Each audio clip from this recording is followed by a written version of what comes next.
Assalamualaikum warahmatullahi wabarakatuh. Di sini kami akan menjelaskan tentang tema kami yang berjudul Khilafah menurut Surat Al-Maidah ayat 59, yang berbunyi, Surat Al-Maidah ayat 59 itu pertama kita akan baca dulu bunyi ayatnya juga artinya. Bismillahirrahmanirrahim.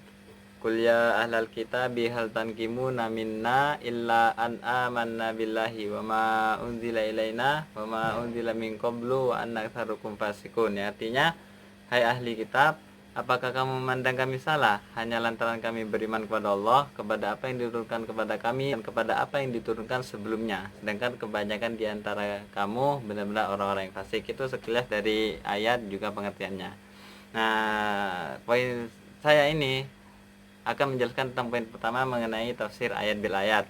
Dari sekian banyak ayat yang kami temukan yang membahas tentang khilafah, itu salah satunya ada di surat Al-Baqarah ayat 30 yang berbunyi, wa idz qala rabbuka lil malaikati inni ja'ilun fil ardi khalifah qalu ataj'alu fiha may yufsidu fiha wa yasfiku dima wa nahnu nusabbihu bihamdika wa nuqaddisu lak qala inni a'lamu ma la ta'lamun.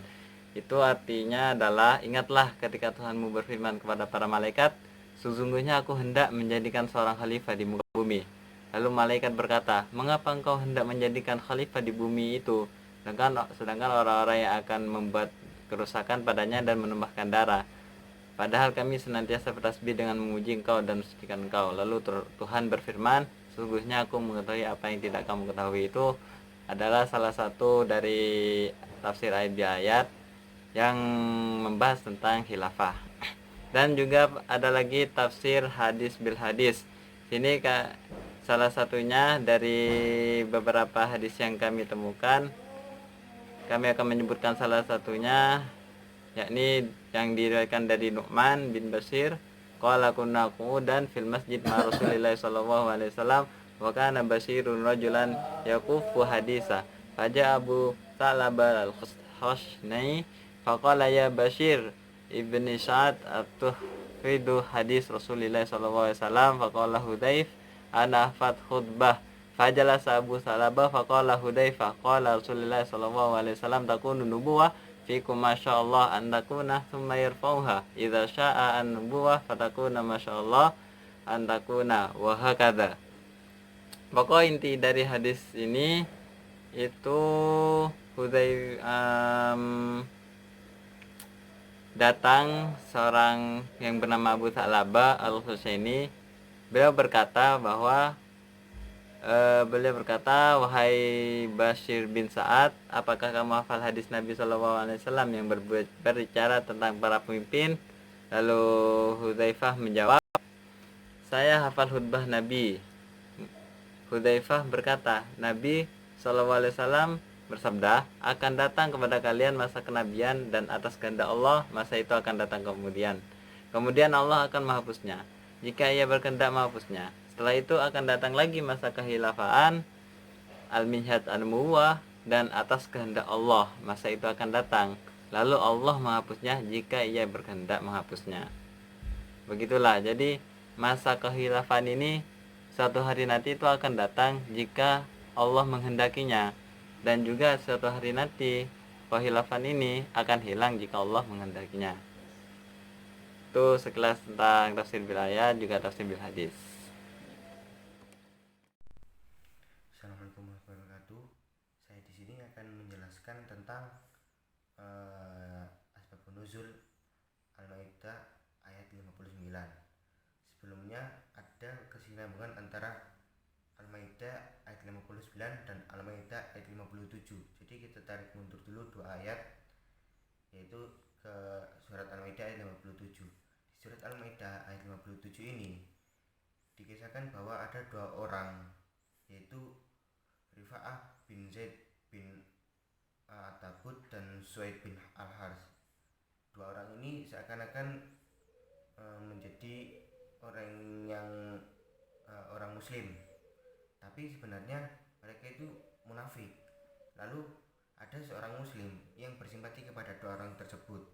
Nah, kedua orang tersebut ini ingin dijadikan pemimpin oleh orang yang bersimetri tersebut.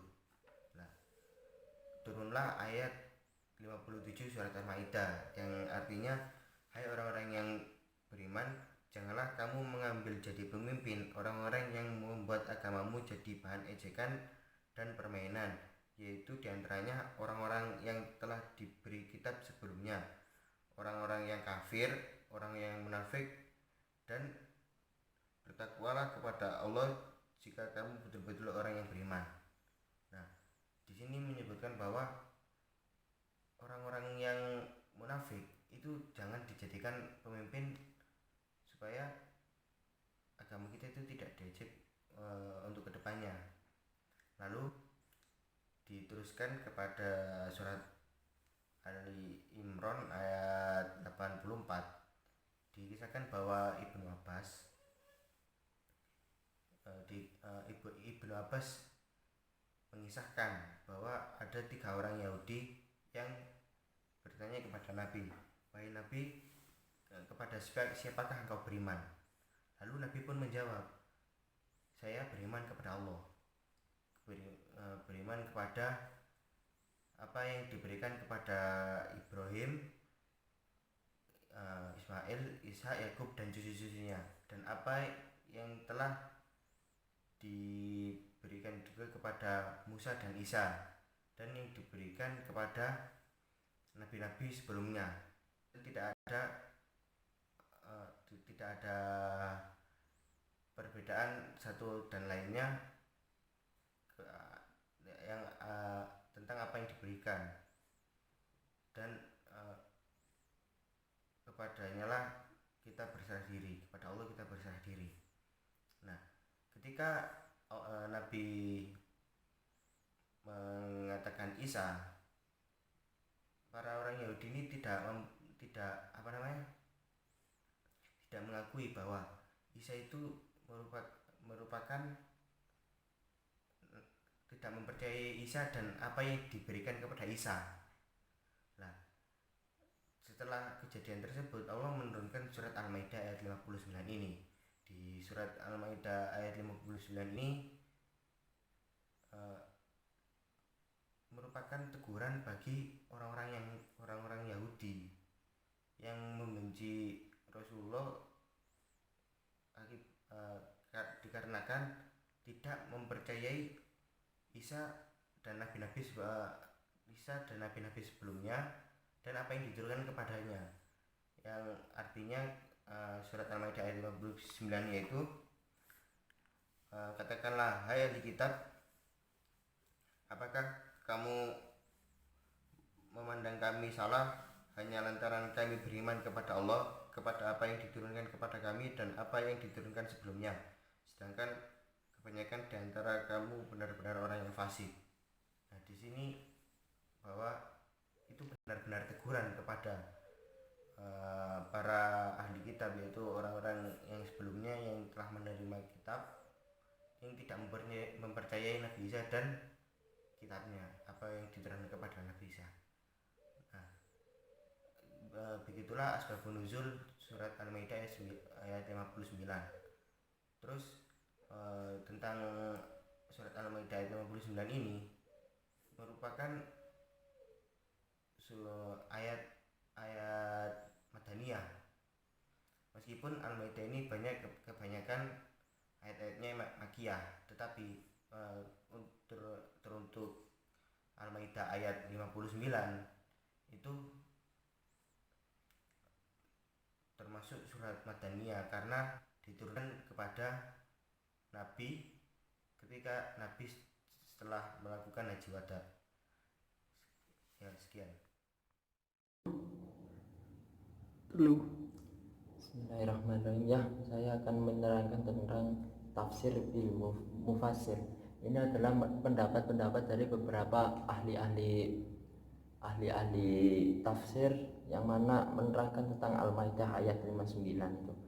Ya, yang ini menurut tafsir Muyassir ini dari Kementerian Arab Saudi, yang artinya, wahai Rasul, kepada orang-orang ahli kitab yang suka mengolok-olok itu, apakah kalian mencela kami hanya karena kami beriman kepada Allah, kepada kitab suci yang diturunkan kepada kami, kitab suci yang diturunkan kepada umat-umat sebelum kami, dan karena kamu percaya bahwa sebagian besar dari kalian tidak taat kepada Allah lantaran kalian tidak mau beriman dan enggan menjalankan perintah-perintahnya.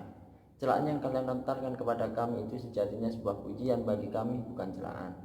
Tafsir Mukhassasar ini adalah dari di bawah pengawasan Syekh Dr. Syahid bin Abdullah bin Humaid dari Imam Masjidil Haram. Beliau ini termasuk orang-orang yang soleh dan alim, yang mana mengatakan, "Qul ya ahlul kitabi hal tangkisuna minna," yang artinya itu, hai ahli kitab, apakah kamu memandang kami salah, yakni bukanlah kalian menyalahkan, membenci dan murka kepada kami, kecuali karena keimanan kami kepada Allah dan kitab-kitab yang Dia turunkan, padahal kalian mengetahui bahwa kami berada dalam kebenaran.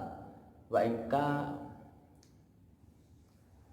in aksarukum fasikun, sedang kebanyakan di antara kamu benar-benar orang yang fasik, karena kalian meninggalkan keimanan dan menolak untuk taat dalam menjalankan perintah Allah. Dan ini saya akan menerangkan tentang gambaran umum tentang tema. Ini adalah khilafah. Khilafah ini adalah sebuah sistem pemerintahan yang mana menganut dari tatanan Islam. Ya, khilafah sendiri itu sebuah ideologi yang Islam sebagai patokan dari dasar-dasar hukumnya. Seperti contoh itu di negara-negara kerajaan yang menerapkan sistem monarki absolut seperti di Brunei Darussalam, itu dia menetapkan sebagai Islam adalah tentang Islam sebagai dasar-dasar hukum di negaranya, dan menerapkan sistem hukum dari Islam itu sendiri.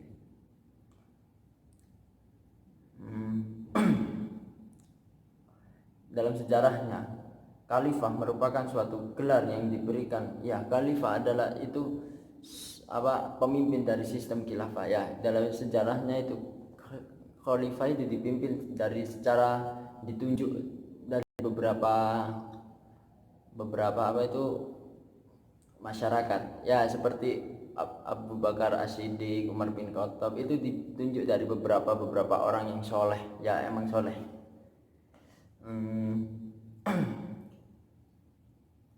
Sistem khilafah ini adalah sistem yang diterapkan di era awal-awal berkembangnya agama Islam. Dalam sejarahnya, pasca wafatnya Nabi Muhammad, para sahabat membaiat Abu Bakar untuk menjadi khalifah. Kemudian Abu Bakar wafat, para sahabat membaiat Umar bin Khattab. Kemudian Umar bin Khattab meninggal, para sahabat membaiat Utsman bin Affan. Ya, itu dari gambaran umum tentang khilafah. Ya, bisa kita pahami bahwa khilafah itu adalah sistem yang mana khalifah sebagai pemimpin. Khalifah ini adalah Amirul Mukminin, orang yang alim, orang yang sholih. Ya, dan ini pembagian yang terakhir aturan analisis. Menurut analisis saya, dalam sistem teokrasi, aturan yang diterapkan adalah aturan Tuhan, yaitu dari aturan agama tertentu. Dari sini muncul kesan adanya kemiripan dengan sistem khilafah. Ya, yang membedakan dari teokrasi dan sistem khilafah adalah sistem teokrasi ini pemimpinnya itu seperti tidak ada beban. Dan menganggap dirinya itu wakil Tuhan, menjadi manusia suci, terbebas dari salah dan maupun dosa. Berbeda dengan sistem khilafah. Sistem khilafah ini, khalifahnya ini memiliki tanggung jawab, bisa berbuat dosa, karena khalifah ini adalah, sebagaimana kita tahu, adalah manusia yang penuh dengan dosa. Ya, sudah. Sekian dari saya, terima kasih.